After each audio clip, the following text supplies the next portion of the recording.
지난 시간 우리는 우상에게 바쳐진 제물 고기를 먹어도 되는가라는 문제를 8장에서 다루었습니다. 그 고기는 그냥 고기가 아니라 우상제단에 바쳐진 고기였죠. 그런데 참된 하나님을 섬기는 우리가 헛된 우상에게 드려졌던 고기를 먹는 것이 혹여나 우상제사에 동참하는 의미를 갖는 것은 아닌가, 그런 걱정이 드는 성도들이 많이 있었습니다. 이에 대해서 바울은 그 우상은 헛것이기 때문에 거기 드려진 음식 자체는 다른 의미가 있지 않다. 그래서 먹어도 괜찮고 안 먹어도 괜찮다라고 말을 했습니다. 그러나 믿음이 강한 자들이 이런 마음으로 믿음이 약하여 주저하는 이들 앞에서 함부로 먹어대는 그 일들이 오히려 믿음 약한 자들을 시험에 빠지게 하는 그런 일들이 있을 수 있으니 여러분들은 조심하십시오라고 권면했습니다. 먹는다고 해서 죄된 것 아니지만, 안 먹어도 죄될 것 없지만 형제를 실족하게 된다면 그건 차라리 고기를 안 먹는 것보다 훨씬 더 나쁜 결과를 초래할 수 있다는 거지요. 끝까지 고기는 안 먹으면 그만이지만 형제가 실족하게 되는 거, 이건 굉장히 큰 일이라는 거죠. 오늘 본문은 바로 지난주 본문에 이어서 9장에 여전히 이 주제의 이야기를 이어가고 있습니다. 제가 지난주 설교를 하며 8장부터 10장까지가 우상 제물에 대한 이야기를 한다라고 말씀드렸는데요. 오늘 9장도 여전히 그 연장선에 있습니다. 오늘 본문은 1절부터 끝절까지가 본문인데 너무 길기 때문에 제가 중간에 요절만 읽었습니다. 1절에 한번 보십시오. 1절에 보시면 바울은 사도의 권리를 이야기로 9장을 시작합니다. 자, 우상의 제물에 대한 이야기를 하다가 갑자기 왜 바울이 자기 자신의 사도권에 대한 이야기를 하는가? 이건 이 제물 이야기가 여전히 연장선에서 이것이 필요하기 때문에 하는 이야기입니다. 자신의 권리 주장하는 것처럼 보일지 모르지만 그게 아니라 믿음이 강한 자가 약한 자를 위해 절제할 것을 말씀하기 위해서 사도인 나도 이렇게 절제하며 여러분 앞에 있습니다. 그러니 여러분들도 그렇게 절제하면서 믿음의 형제들을 시험 들지 않도록 잘 지켜주십시오. 그런 권면을 하기 위해서 지금 이 이야기를 꺼내는 겁니다. 나도 사도이지만 그 권리를 절제하며 살아간다는 거지요. 자신도 믿음이 강한 자로서 우상제단에 바쳐진 고기를 먹는 일에 전혀 거리낌이 없지만 약한 자들을 위해서 스스로 고기를 멀리하는 절제를 자신은 택하겠다. 사도인 나도 그러하겠다라는 말이죠. 그래서 이 이야기를 풀어가기 위해서 오늘 본문 9장은 몇 문단으로 나뉘어져 있습니다. 첫 번째 문단 1절부터 3절까지는 자신의 사도됨의 이야기를 하고 4절부터 7절까지는 그런 사도가 가지고 있는 권한이 뭔가를 설명하고, 그 뒤에 8절부터 나오는 7절부터 나오는 말씀, 쭉 이어지는 말씀들은 세상 속에서 어떤 예가 있는가, 세상에서도 그러한데 우리랴 더 말해 무엇하랴, 이런 예를 설명하고, 그 다음에 마지막에는 자신이 이렇게 절제하는 이유가 무엇인가, 그러면서 여러분들은 이렇게 하기를 원합니다 라는 권면을 쭉 이어서 하는 겁니다. 한번 처음부터 살펴봅시다. 1절부터 3절까지는 자신의 사도됨을 먼저 강조합니다. 어떤 면에서 바울이 사도입니까? 1절 중반에 보시면 내가 예수 우리 주를 보지 못하였느냐, 이렇게 반문합니다. 왜 이렇게 반문하는가 하면 사도의 자격은 예수님을 직접 목격하고 그분의 가르침을 받은 자인죠. 그게 바로 사도였습니다. 그런데 바울은 예수님 생전에 그분의 가르침을 받지 못했습니다. 오히려 대적자로서 믿는 자를 잡아 죽이려고 혈안이 되었던 사람이었습니다. 그러니 바울의 대적자들은 바울은 사도가 아니다 라고 말할 수 있었던 거죠. 그러나 바울은 그런 이들 앞에 이렇게 말합니다. 내가 주를 보지 못했다고? 아니야. 주님은 내 앞에 나타나셨고 내게 말씀하셨고 나를 이방인의 사도로 보내셨어 라고 명확하게 선포하는 겁니다. 다메섹 도상에서 주님은 그에게 나타나 말씀하시고 그를 보내셨다는 거죠. 그러면서 또 이렇게 말합니다. 주 안에서 행한 나의 일이 너희가 아니냐. 내가 주를 못 봤느냐? 나는 봤다. 그리고 뿐만 아니라 주 안에서 행한 나의 일이 너희가 아니냐. 이 표현이 좀 우리에게 어색하게 느껴집니다만 쉬운 성경, 이 현대인의 성경에 보면 이렇게 번역합니다. 내가 주님을 위해 일한 결실이 바로 여러분들 아닙니까? 이런 말입니다. 고린도에는 원래 교회가 없었습니다. 회당은 있었습니다. 예수 그리스도를 주로 믿고 구원받은 사람들의 공동체인 교회는 없었습니다. 그러나 바울이 그 메시지 복음을 들고 와서 이 복음을 전하여 듣는 자들이 믿음을 가지고 믿음의 공동체인 교회를 형성하기 시작했습니다. 그러니까 바울이 그 메시지를 들고 오지 않았다면 교회는 있을 수 없을 것이고, 그 말씀이 거짓된 것이라면 이렇게 아름다운 교회 공동체가, 특별히 성령의 역사가 일어나는 교회가 일어날 수 없었을 것이라는 거죠. 그러니 여러분들이 듣게 되었고 믿게 되었고 이렇게 교회를 이루어서 아름답게 성장하게 되었다는 것 자체가 내가 전한 복음이 거짓되지 않은 참된 복음이며, 내가 사람의 말로 온 게 아니라 하나님의 복음 말씀으로 여러분에게 전달한 메신저가 되었다는 걸 증명해 준다. 이렇게 바울이 지금 말하고 있는 겁니다. 바울이 전한 복음이 거짓되거나 잘못된 것이었다면 이런 일이 일어날 수 없었을 겁니다.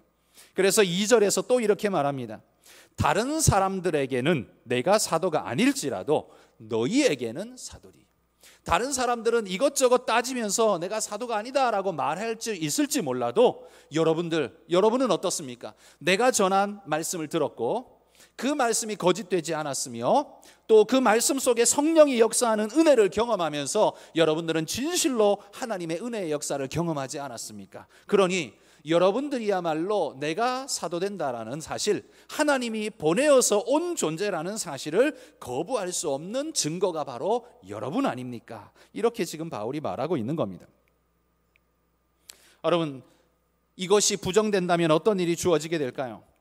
만약에 바울이 전한 이 복음, 그리고 그가 사도가 아니라면 바울이 전한 것은 다 거짓이 되고 그의 말씀 때문에 만들어진 교회는 다 거짓 교회가 되어지고 그들이 애써 힘써 노력하고 있는 모든 것은 다 허무한 일이 되어지고 말 것입니다. 그러므로 너희라는 고린도 교회의 존재 자체가 바로 바울의 사도됨을 증명하는 증거가 된다. 이렇게 바울은 이야기합니다. 그러면서 자신의 사도됨을 증명했습니다. 그 다음에는요, 그러면 내가 사도라면 사도인 내게는 어떤 정당한 권리가 있는가? 4절에서 6절 말씀에 이야기하고 있습니다. 자, 세 가지를 이야기하는데요. 먼저 4절에 한번 보십시오. 4절에 보면 이렇게 말합니다.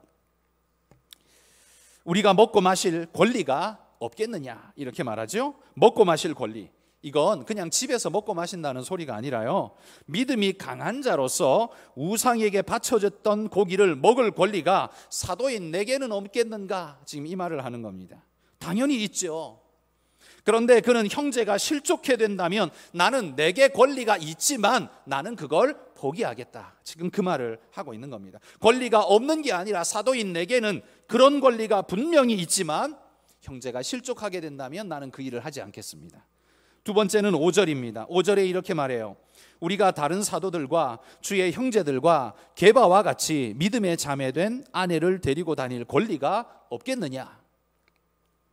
다른 사도들과 주의 형제들과 게바가 아내된 자들을 데리고 다니면서 복음 사역에 함께 했다는 거죠. 그런데 나는 그럴 권리가 없겠는가? 이렇게 말합니다. 바울에게도 사도이기에 여전히 결혼할 권리, 함께 사역할 권리가 있다라는 사실을 강조합니다. 그런데 바울이 지금 혼자 다니는 이유는 뭡니까? 그건 권리가 없어서가 아니라 복음 전파의 유용성을 위해서 자신은 스스로 혼자 되어서 이 사역을 감당하겠다라고 결심한 자이기 때문에 그러하다는 거죠. 권리가 없는 게 아니라 스스로를 절제한 것입니다. 세 번째는 6절 말씀입니다. 어찌 나와 바나바만 일하지 아니할 권리가 없겠는가? 일하지 아니할 권리. 여러분, 이 말은 다른 말이 아니라 교회로부터 사례를 받아 생활하면서 전적으로 복음 사역에 올인할 수 있는 권리가 내게는 없겠는가? 이 말입니다. 여기 일하지 아니할 권리라는 말은 일하지 않는 건 노는 거니까 놀 권리를 말하는가? 그게 아닙니다. 놀 권리가 아니라 자비량하지 않고 교회로부터 지원을 받아서 이 복음 사역에 전적으로 투신할 수 있는 그런 권리가 내게는, 바나바에게는 없겠는가? 있다는 말이죠. 바울과 바나바가 자비량하는 이유는 뭡니까? 사도가 아니기 때문에, 권리가 없기 때문에 그런 게 아니라 바울에게는 다른 뜻이 있었다는 거지요. 그래서 그걸 위해서 지금 자비량하고 있을 뿐이지 내가 권리가 없는 게 아니라는 말입니다. 사도이기에 이런 권리가 다 내게 있다는 겁니다. 바울에게도 그런 권리가 명확히 있었지만 바울은 스스로를 절제하며 수고하기를 마다하지 않았습니다. 그랬더니만 오히려 사람들이 이걸 귀하게 여겨줘야 되는데요, 오히려 반대로 더 가볍게 보면서 바울을 사도가 아닌가 봐, 마치 능력이 없어서 그런가 봐, 그런 생각을 일삼는 자들이 있었다는 거죠. 사도가 못 되니까 알아서 몸살이는 것 아니야? 이런 식으로 비꼬아서 생각하는 이들도 생겨나게 되더라는 거죠. 그러나 바울이 이렇게 스스로를 절제하는 이유는 자신이 사도가 되지 못했기 때문에, 그런 자격이 없기 때문에 그런 것이 절대 아닙니다. 자신은 분명히 사도이고 하나님의 부름을 받았고 이에 대한 나에게 주어져 있는 권리는 이와 같이 있고, 그러면서 7절부터는요, 7절부터 14절에서는 세상에서도 그리고 율법에서도 그것을 받는 것이, 지원을 받는 것이 정당하다는 증명을 7절에서 14절에 이야기를 합니다. 7절에 보십시오. 이렇게 말하죠. 누가 자기 비용으로 군복무를 하겠느냐? 여러분, 누가 군대 가서 자기 돈 주고 총을 사고, 자기 돈 주고 군복을 사고, 자기 돈 주고 점심 사 먹고 아침 사 먹고 저녁 사 먹고, 누가 그렇게 하면서 군인을 하겠습니까? 군인이 되면 그가 먹는 것, 입는 것, 자는 것, 그리고 그의 장비들 100% 나라가 지원해 줍니다. 그거 지원을 받는다고 해서 당신은 뭔가 비리가 있는 것 같군, 이렇게 말하는 사람이 누가 있습니까? 아무도 없습니다. 모든 사람은 다 당연하다라고 생각합니다. 그가 나라를 지키는 군인으로 있다면 군인으로서 먹는 것, 자는 것, 입는 것, 장비들 다 지원받아서 전적으로 그가 지원받아 그 일을 해야 한다는 것, 우리 모두가 다 동의하는 바다, 그 말인 거죠. 또 누가 포도를 심고 그 열매를 먹지 않겠느냐, 이렇게 말합니다. 여러분, 농부가 포도를 심었다면 그 포도의 결실을 따먹을 수 있는 권한이 이 농부에게 있습니까? 없습니까? 당연히 있죠. 그 농부가 그 포도를 따먹는다고 해서 누군가가 지나가다가 당신 왜 그걸 따먹소? 이렇게 반문할 사람이 누가 있습니까? 웃긴 이야기죠. 포도를 심은 자가 포도를 따먹을 수 있는 권리가 당연히 있는 겁니다. 또 이렇게 말합니다. 누가 양떼를 기르고 그 양떼의 젖을 먹지 않겠느냐? 목축을 하는 목자가 양떼를 기르는 것은 양떼에게서 젖과 털과 고기를 얻기 위해서 양을 기르지 않습니까? 그런데 양떼를 기른 목자에게 젖 먹지 말라, 고기 먹지 말라, 여러분, 이렇게 말하는 게 가당키나 한 이야기냐라는 거죠. 자기 것 가지고 자기가 키우고 자기가 먹는데 누가 말할 수 있습니까? 양떼를 기른 목자는 당연히 그 양떼에게서 나오는 젖을 먹을 권리가 당연히 있는 겁니다. 누구도 말하지 않는다는 거죠. 그러니 여기 세 가지, 군인이든 농부이든 목자이든 다 자기가 수고한 데에 따르는 보상을 받고 도움을 받는 건, 거기에서 나오는 걸 먹는 건 전혀 잘못된 것이 아니고 옳은 일이라는 거죠. 세상에 그렇지 않냐? 그런데 반대로 율법에도 봐라, 그러면서 율법의 예를 또 하나 이야기합니다. 9절에 보시면 이렇게 말하죠. 모세의 율법에 곡식을 밟아 떠는 소에게 망을 씌우지 말라 기록하였다, 이렇게 표현하고 있죠. 왜 이렇게 명령합니까? 곡식을 떠는 수고를 하는 소에게는 먹을 권리가 있다는 거죠. 농부가 소를 부리려면 그 소가 풀을 좀 뜯어먹고 여물을 먹을 수 있는 그런 시간도 주고 기회도 주고 해야 한다는 겁니다. 그 입을 딱 막고서 욕심을 부리면서 하면 안 된다는 거예요. 왜 입을 막을까요? 일 빨리 해야 되는데 조금이라도 더 해야 소출이 나오는데, 이 소가 자꾸 여기저기 기웃거리면서 풀 뜯어먹고 있으면, 일할 시간에 풀 뜯어먹고 있으면 소출이 줄잖아요. 그러니까 못 먹도록 입을 딱 막아버린다는 거죠. 그렇게 하지 말라라고 아예 율법에 못을 박아놓고 있다는 겁니다. 왜? 그 일하는 소도 자기가 먹을 수 있는 기쁨을 누려야 하고 일하는 자에게는 그런 당연한 권리가 있다라고 율법에 아예 명시하고 있는 겁니다. 그러면 여러분, 군인도 농부도 목자도 소도 그런 권리가 있을진데 사도인 바울은 그런 권리가 없겠느냐라고 말하는 거죠. 당연히 있습니다. 왜? 사도는 하늘나라 군인 아닙니까? 하늘나라의 군사로서 이 땅에서 하나님의 역사를 이루어갑니다. 또 그는 하나님의 밭에 농부로서 복음을 일구어가고 있습니다. 그는 하나님 나라 양무리의 목자로서 온 교회의 백성들을 말씀으로 양육하며 이끌며 목자의 역할을 하고 있습니다. 하나님의 일꾼, 소된 일꾼으로서 그는 하나님 나라를 열심히 섬기고 있습니다.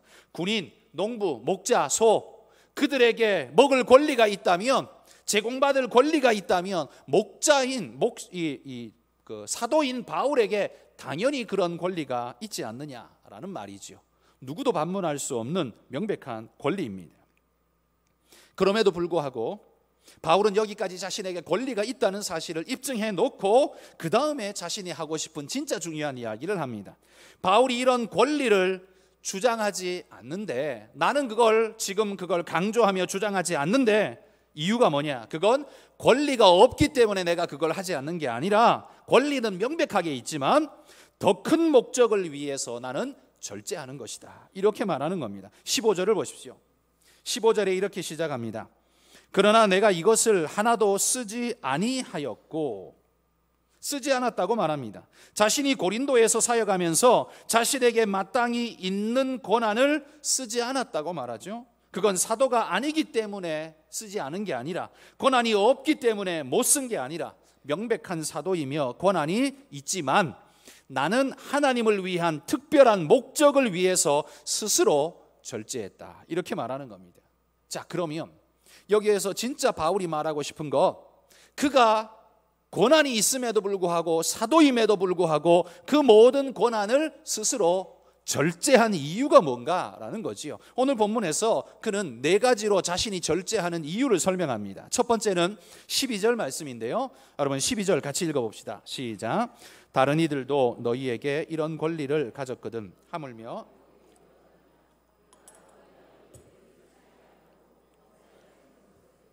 그리스도의 복음에 아무 장애가 없게 하려 함이로다.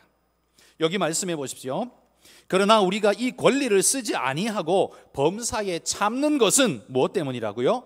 그리스도의 복음에 아무 장애가 없게 하려 함이라. 그는 오로지 하나님의 복음이 전달되는 것, 만약에 그게 걸림돌이 뭔가 생긴다면, 그런데 그게 내 권리 때문에 생기는 일이라면 나는 복음을 온전히 전하기 위해 내 권리를 포기하겠다. 바로 그게 바울의 정신이었다는 거지요. 바울은 자신이 받았을 권한이 명백히 있음에도 불구하고 쓰지 않는 건 복음의 발전을 위해 스스로 허리띠를 졸라맨 것이라고 말합니다.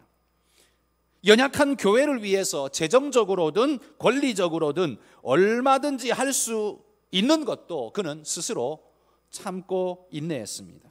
그들 안에 복음이 꼽힐 때까지, 믿음이 자라나 고린도 교회가 든든하게 세워져서 흔들림이 없을 때까지 자신에게는 권리가 있지만 그걸 양보하고, 그들 스스로가 일어날 때까지 자신은 자비량하면서 애써 노력하겠다, 그거 아깝지 않고 이상하지 않다라고 스스로 생각했다는 말이죠. 여러분, 이런 모습은 구약에 보면 느헤미야에게서도 우리가 발견할 수 있습니다. 이 느헤미야는 유대인으로서 바벨론 포로에 끌려갔다가 페르시아에서 고관이 된 사람입니다. 페르시아의 아닥사스다 왕이 유대 총독으로 그를 파견해 주었습니다. 자, 그가 유대의 총독으로 왔다면 유대 땅에서 그는 징발권, 징수권, 생사 여탈권, 이 모든 걸 가지고 있는 무서운 존재입니다. 당연히 총독으로서 녹봉도 받을 수 있는 그런 존재이죠. 그런데 느헤미야는 자기 백성들의 피폐한 삶을 보고 자기 허리띠를 졸라맸습니다. 그리고 녹봉을 받지 않았습니다. 총독의 녹봉이 얼마나 높았겠습니까? 그런데 그걸 스스로 거부했다는 거죠. 그런데 자기는 이 녹봉조차 거부하고 있는데 유대 백성들 중에 부자들은 가난한 자들을 상대로 고리대금업을 하면서 그들을 악랄하게 차취하고 있는 모습을 보게 된 겁니다. 그래서 그들을 불러 모아놓고 엄하게 꾸짖죠. 나는 내가 마땅히 받을 수 있는 총독의 녹봉마저도 반납하고 포기하고 받지 않는데, 그런데 너희는 흉악한 고리대금업을 해서 백성들의 고열을 빠느냐, 그러면서 아주 엄하게 꾸짖습니다. 그러자 그들이 다 한결같이 말하기를 우리가 고리대금업을 하지 않고 이자를 취하지 않겠습니다, 그렇게 고하죠. 느헤미야는 총독으로서 받아야 할 자신의 마땅한 것조차 사양했습니다. 왜? 권리가 없어서요? 아니죠. 그가 받는다고 해서 누구도 말할 수 없습니다. 그에게는 충분한 권리가 있었지만 백성을 위해서 포기했습니다. 바울 역시 고린도 교회를 통해 충분히 그의 권리를 행사할 수 있습니다. 그러나 그는 복음의 전파와 발전을 위해서 절제하였습니다. 복음 전파에 아무 장애가 없게 하기 위해서 그는 자기 스스로를 절제했다는 거지요. 그런데 어느 날 한국교회 목사들에게서 이 돈과 관련된 불미스러운 소리들 때문에 복음의 장애가 많이 일어나는 걸 보게 됩니다. 안타까운 일이죠. 성도들도 목사가 정당하게 받아야 할 몫을 받는 것에 대해서는 이의가 없을 거라고 생각합니다. 이라는 소의 입에 망을 씌우지 말라는 율법의 이야기를 굳이 들먹이지 않더라도 기본적으로 생활을 위해 받는 것에 대해서는 아마 충분히 이해하고 당연히 여길 거라 생각합니다. 그러나 문제는 욕심이 자라나고 자기 공로를 과대하게 해석해서 열매를 요구하게 될 때 그때 문제가 발생하게 되는 거죠.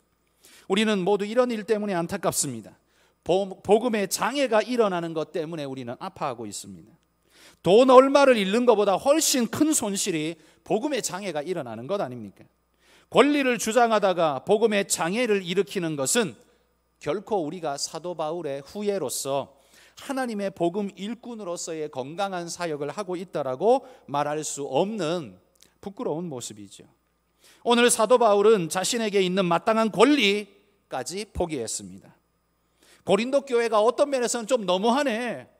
사도가 복음도 전하고 열심히 복음 가르치고 전하면서 또 한편에서는 자비량하면서 먹고 살 길까지 열어야 하니 이거 얼마나 힘든 일이냐. 고린도 교회가 너무했네. 이렇게 말할 수 있지만 그러나 오히려 고린도 교회 안에서는 어떤 말이 났습니까?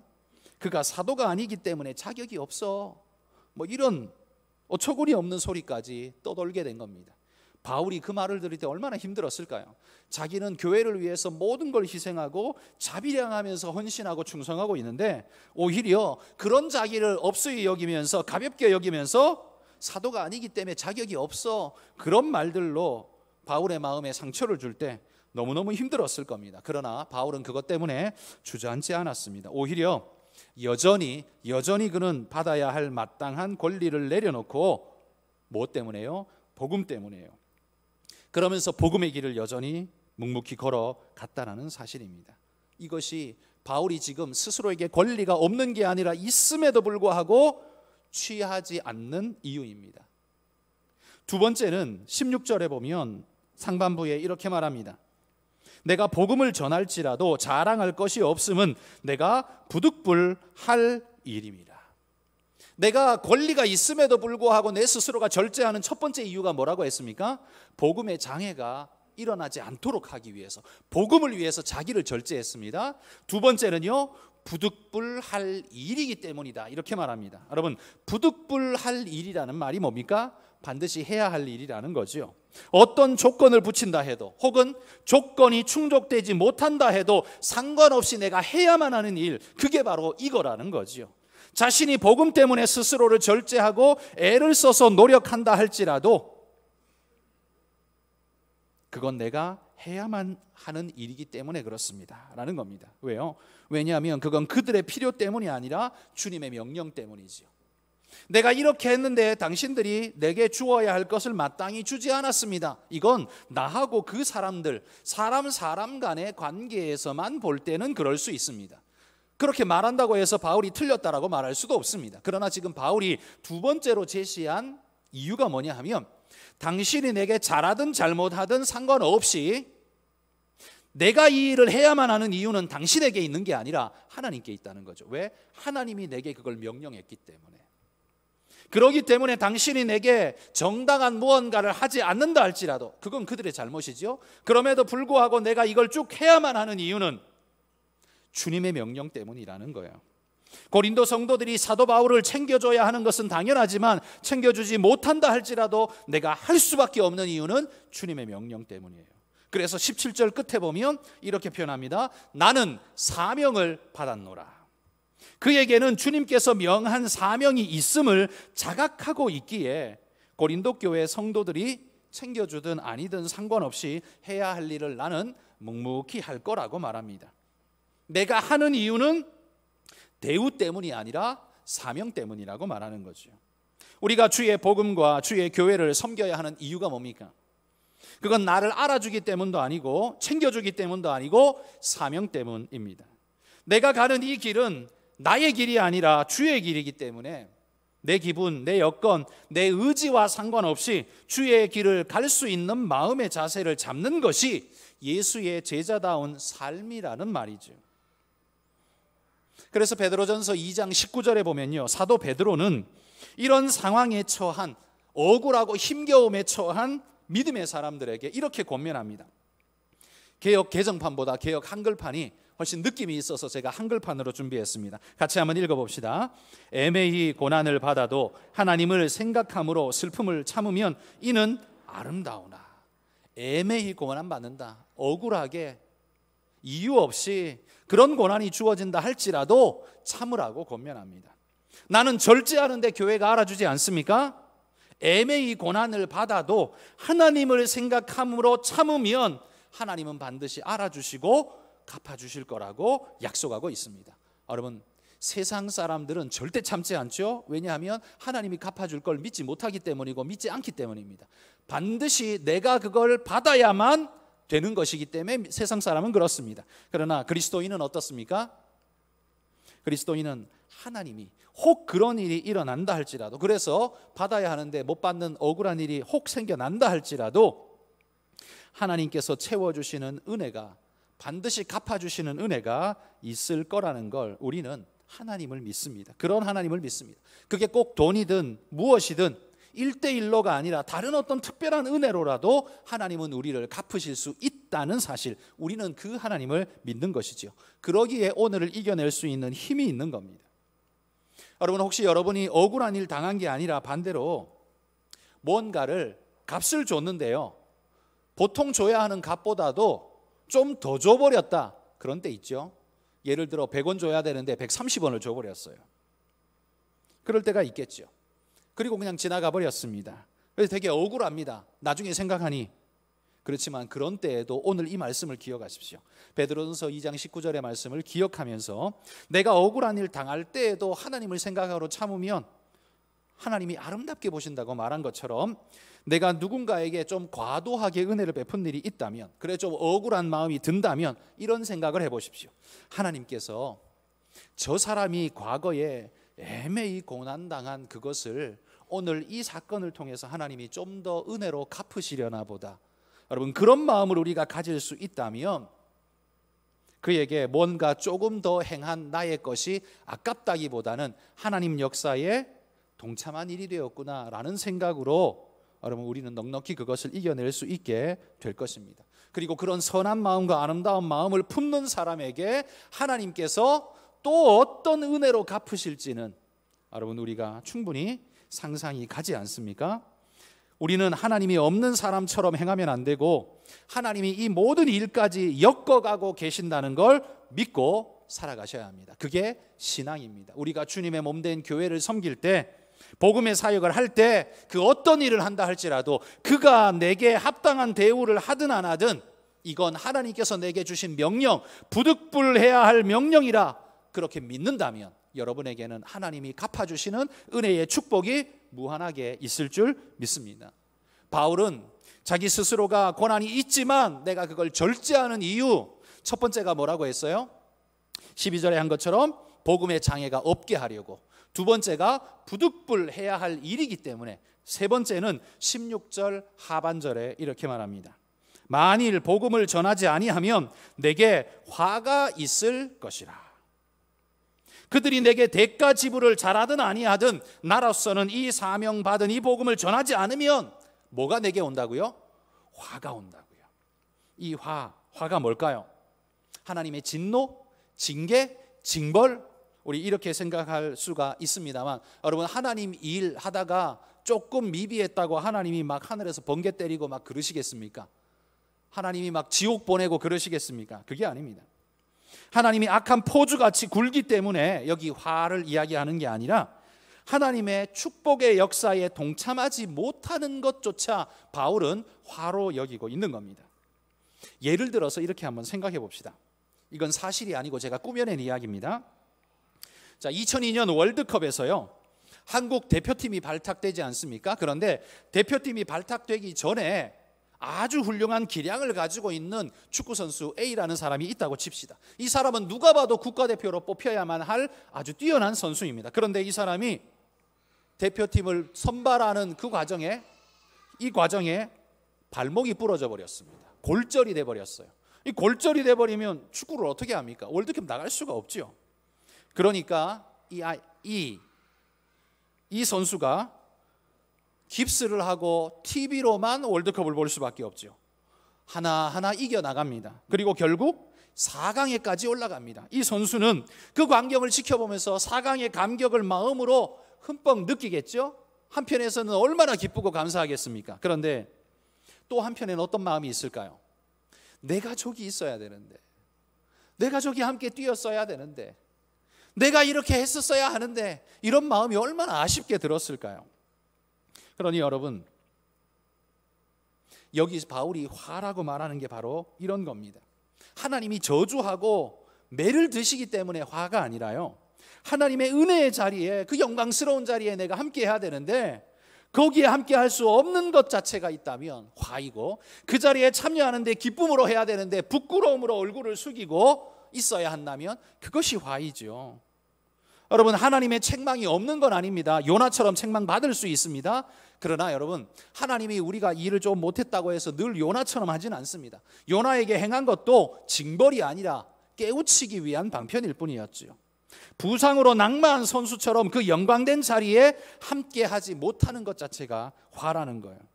그러므로 우리 그리스도인들은 최후의 심판석에서 하나님의 축복된 구원을 얻을 승리자들임을 기억하면서 여러분, 그 자리에 섰을 때 부끄럽지 않게 하나님 앞에 내가 하나님 눈을 마주보면서 예수님의 품에 안기면서 그분의 다독여 주심을 받으면서도 부끄럽지 않도록 최선을 다해서 하나님, 내가 그렇게 살다가 왔습니다 라고 말할 수 있도록 그렇게 수고하며 살라라는 겁니다. 그런데 내가 제대로 대우를 안 해주더라고, 내가 이만큼 했는데 나를 그렇게 알아주지 않더라고, 그러면서 포기하고 내던져버리고 하나님의 사역도 다 내던져버리면 그거 어떻게 되겠습니까? 구원받으러 하나님 앞에 서서 천국에 가서 부끄러운 얼굴로 하나님 앞에 얼굴도 못 들고 서 있게 된다면, 여러분, 이게 화라는 말이에요. 여러분, 바울이 자기 스스로에게 사도의 권한이 있을지라도 쓰지 않는 것은, 그것은 복음의 장애가 있게 하지 않기 위해서, 그리고 이건 내가 꼭 해야만 하는 하나님의 사명이 있기 때문에, 당신과 아들과 상관없이 하나님과 나 사이의 명령이기 때문에 나는 이 일을 해야만 하고, 그 다음에 이걸 하지 않으면 내게 화가 있을 것이기 때문이라고 자기 스스로에게 이렇게 말하는 겁니다. 여러분, 교회가 사도의 권한을 지켜줘야 하는 건, 그건 고린도 교회의 몫입니다. 책임이라는 말이죠. 하지 않으면 하나님이 고린도 교회를 책망하실 겁니다. 그건 그들의 몫이고요. 그러나 주님의 사명을 지켜가야 하는 것은, 그건 사도의 몫입니다. 그걸 하지 않으면 하나님이 사도를 책망할 것입니다. 그렇기 때문에 바울은 고린도 교회가 내게 어떻게 하든지 상관없이 나는 하나님의 명령을 지키며 이 일을 묵묵히 감당해 나가겠다라고 지금 그렇게 결단하면서 가고 있는 것이죠. 여러분, 여러분들이 교회 사역을 하든 무엇을 하든 세상 속에서 하나님의 영광을 위해 한번 해보리라 결심하고 선한 마음으로 뭘 했는데 걸림이 있고 어려움이 생기든 어떠한 일이 있든 여러분, 그 일들을 포기하지 말고 믿음의 길을 꿋꿋이 가실 수 있기를 소망합니다. 그건 그들이 대우를 해주든 말든, 그들이 내게 대가를 주든 말든, 그게 아니라 하나님이 내게 명령한 명령이기 때문에 그들과 상관없이 내가 해야 될 일이라고 믿고 묵묵히 그 길을 걸어가실 수 있기를 소망합니다. 마지막 네 번째로 이 사도 바울이 스스로 절제하는 이유는요, 19절의 말씀해 보십시오. 이렇게 말하죠. 내가 모든 사람에게서 자유로우나 스스로 모든 사람에게 종이 된 것은 더 많은 사람을 얻고자 함이라. 더 많은 사람을 얻으려고 자기 자신 스스로를 절제한다는 거죠. 이건 주님의 명령이 자신의 목표가 되었기 때문에 이렇게 살 수 있었습니다. 이게 바로 여러분 진정한 사역자요 진짜 그리스도인입니다. 우리는 하나님의 명령을 두려워서 행하지 않으면 심판받으니까 지옥에 던져지니까 하나님의 명령을 행하고 있는 사람들이 아니라, 하나님이 너무 좋아서 하나님의 그 꿈과 소망이 내 소망이 되었기 때문에 자발적으로 기쁨으로 그 일을 하고 있는 사람들, 그게 바로 그리스도인입니다. 바울에게 명하신 주님의 명령은 이방인에게 가서 복음을 전해라, 네가 구원 얻은 것처럼 그들도 구원 얻을 수 있게 해라, 네 기쁨이 그들에게도 전달될 수 있게 하라, 하나님의 명령이죠. 그런데 바울은 그런 명령이 있기 때문에 하는 것이 아니라 지금은 그들을 구원케 하고 그 기쁨을 함께 누리는 것이 자신의 꿈이 되어 있기 때문에 그렇습니다. 자신의 소원이 되어 있기 때문에 그렇습니다. 그들이 구원받는 것, 그럼 그들의 몫이지만, 그들이 좋겠지만 자기도 좋은 거예요. 왜? 사랑하는 하나님의 백성이라고 믿고 사랑하기 때문이죠. 여러분, 여기 계신 분들의 아마 대부분의 사람들이 기혼자이실 거로 생각합니다. 여러분이 연애하실 때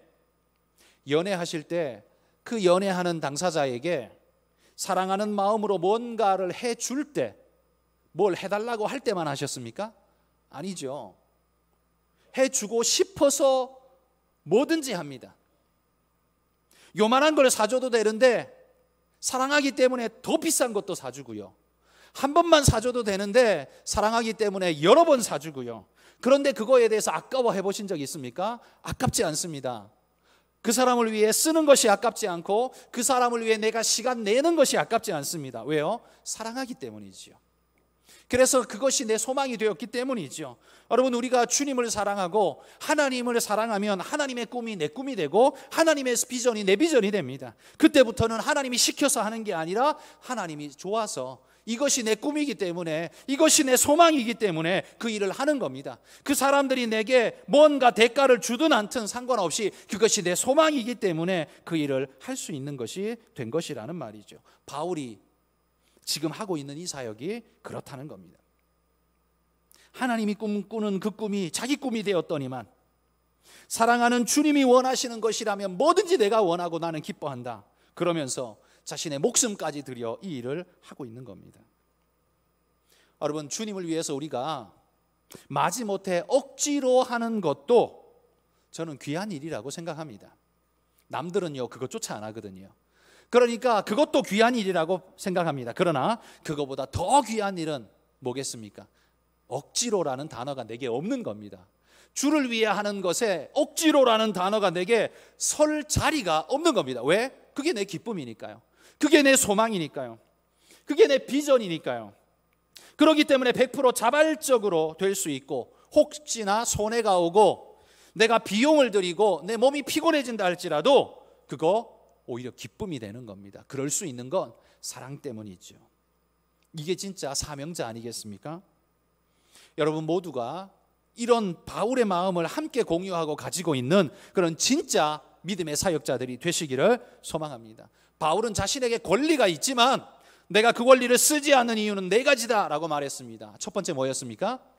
복음에 장애가 되지 않도록, 방해되지 않도록 나는 복음을 위해서 모든 것 희생할 수 있다. 두 번째, 부득불 명령이기, 하나님의 명령이기 때문에 나는 이거 한다. 당신들과 상관없이, 당신이 받을 만한 자격이 있든 없든 상관없이 하나님의 명령이기 때문에 나는 한다. 세 번째는 뭐였습니까? 그거 하지 않으면 내게 화가 있을 것이기 때문에 나는 한다. 네 번째는 더 많은 사람을 얻는 것이 하나님의 꿈이지만 그게 내 꿈 되었기 때문에 나는 이거 한다. 지금 그렇게 말하고 있죠. 그러면서 마지막 24절부터 27절까지 이 네 계절에서는요, 경기장에서 달리는 자의 비유를 들어서 사명자의 자세를 마지막으로 권면합니다. 자, 24절 같이 읽어봅시다.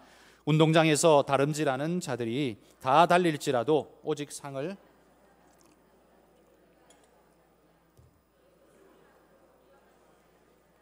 자, 여기 보면 이 구절을 읽으면서 이 구절이 주를 위해서 아무리 힘써 애써봐야 천국 가서 상 받는 사람은 딱 하나라네.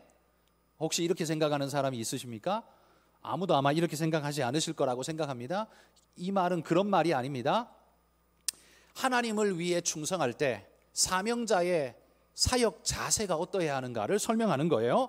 운동장에서 경기를 할 때, 뛸 때 오직 한 사람만이 면류관을 쓰잖아요. 그 한 사람만이 면류관을 쓰기 때문에 그 한 사람이 되기 위해서 내 모든 최선을 다 쏟아붓듯이 그렇게 하나님을 위해서 사역하라는 겁니다. 오직 한 사람만이 상을 받는 거 아니냐. 그러니 한 사람, 그 사람이 되기 위해서 열심을 내서 최선을 다하듯 여러분도 그렇게 사역하십시오.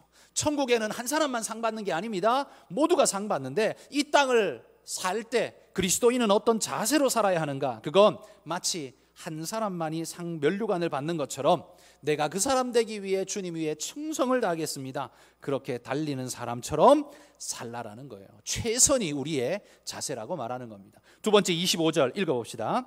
이기기를 다투는 자마다 모든 일에 절제하나니 그들은 썩을 승리자의 관을 얻고자 하되 우리는 썩지 아니할 것을 얻고자 하노라.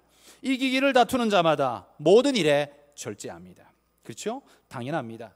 하나님의 사명을 부여받은 우리는 열심히 주를 위해 달려가면서 뭘 해야 합니까? 절제해야 합니다. 어떤 걸 절제합니까? 달려가는 이 길에 걸림돌이 되거나 내 시선을 빼앗거나 하는 모든 것들을 버려야 한다는 거지요. 절제해야 한다는 겁니다. 여러분, 운동장에서 달리는 100m 달리기 선수는 여러분 꽃들이 옆에 피어 있다고 그거 쳐다보고 뛰지 않습니다. 정말 미스 코리아보다 훨씬 더 예쁜 여자가 옆에 서 있다고 해서 그거 쳐다보면서 뛰는 일 없습니다. 내 관심을 끌만한 요소들이 내 주변에 있지만 오직 내 목표를 향해서 다 절제하며 달려갑니다. 그게 바로 사역자의 자세라는 거죠. 첫 번째가 최선이라면 두 번째는 절제입니다. 세 번째는 26절입니다. 읽어봅시다. 그러므로 나는 다름질하기를 향방 없는 것 같지 아니하고 싸우기를 허공을 치는 것 같이 아니하며. 달려갈 때 사역자는 어찌해야 하는가? 방향성을 잃어버리면 안 된다고 말합니다. 골인 지점을 정확하게 확인하고 그쪽으로 달려가야 합니다. 여러분 100m 트랙에 라인이 쫙 그어져 있는데 그리고 그 끝에 피니시 라인이 있는데 여러분 아무리 빨리 우사인 볼트보다 훨씬 빨리 달린다고 해도 그 라인으로 달려야지 바깥으로 아무데나 막 쫓아다니고 운동장 가로질렀다가 건너왔다가 다시 뛰었다가 이렇게 쫓아다니면 그 사람은 결단코 우승할 수 없습니다. 그렇죠? 여러분 축구 선수가 아무리 볼을 빠르게 찰 수 있는 대단한 능력이 있다 할지라도 그 찬 볼의 속도가 세계 최고라 할지라도 골대로 향해 차야지 관중석으로 아무리 세게 찬들 무슨 의미가 있습니까? 그렇기 때문에 사역자에게 말합니다. 네가 최선을 다하느냐? 그런데 그 최선이 방향성을 잃어버리면 의미가 없는 겁니다. 최선이 절제를 담아야 하고 그 다음에 방향성을 잊지 않아야 열매를 맺을 수 있다라고 말하는 거죠. 마지막 27절 읽어봅시다. 내가 내 몸을 쳐 복종하게 함은 내가 남에게 전파한 후에 자신이 도리어 버림을 당할까 두려워함이라. 저는 이 말씀을 한마디로 이렇게 말하고 싶습니다. 오버하지 말라. 오버하지 말라. 열심히 달린다는 말, 열심히 달리고 있으니까 열심히 최선을 다해서 하니까 아무도 내게 말하지 마라. 그겁니까? 아니요. 열심히 특심인 사람은 오버할 확률이 되게 높습니다. 그리고 과유불급입니다. 오버하면 차라리 안 하니만 못한 일들이 허다하게 벌어집니다. 그렇기 때문에 자기 절제가 없는 최선은 그거는 사고입니다. 사고. 절제할 줄 모르는 최선은 사고예요. 그렇기 때문에 오버하지 말라라고 마지막으로 27절에서만 합니다. 내 몸을 쳐 복종하게 하는 이유는 남에게 전파한 후에 내가 버림을 당할까 두렵다. 그래서 내 스스로 절제하고 내 스스로 겸손하게 하나님 앞에서 행한다. 이게 사역자의 네 가지의 자세여야 한다고 말합니다. 여러분 첫 번째가 뭐라고 했습니까? 최선을 다하십시오. 설렁설렁이 아니라 주를 위해 최선을 다하십시오. 두 번째는 절제하십시오. 하고 싶은 거 다 하고 그렇게 살 수는 없습니다. 주를 위해 최선을 다하는 사명자라면 주를 위해 가는 길에 걸림이 되거나 혹은 유혹이 되거나 방해가 되는 것 절제하며 가셔야 합니다. 세 번째는 방향성을 잃지 마십시오. 내가 최선을 다한다는 게 늘 칭찬받을 일은 아닙니다. 방향성을 잃어버리고 엉뚱한 대로 뛰면 아니함만 못한 일이 벌어지는 겁니다. 방향성을 잘 잡으십시오. 그래서 열심 내는 게 무조건 좋은 건 아닙니다. 방향성을 잃은 열심은 독이 되는 겁니다. 마지막 네 번째는 뭐였어요? 오버하지 마십시오. 오버하면 오히려 욕이 됩니다. 방해가 됩니다. 어려움이 됩니다. 그렇기 때문에 내가 내 선을 지키고 내 입을 지키고 내 행동을 지키고 오직 복음을 위해 주님을 위해서 내가 이렇게 살리라 결심하고 바울처럼 내 모든 고난을 내려놓고 주님을 위해 헌신하며 살 수 있다면 반드시 하나님께서 우리가 상상하지도 못한 어마어마한 축복으로 우리들에게 은혜 베풀어 주실 줄 믿습니다. 이런 은혜로 우리 모두가 살아가기를 축복합니다.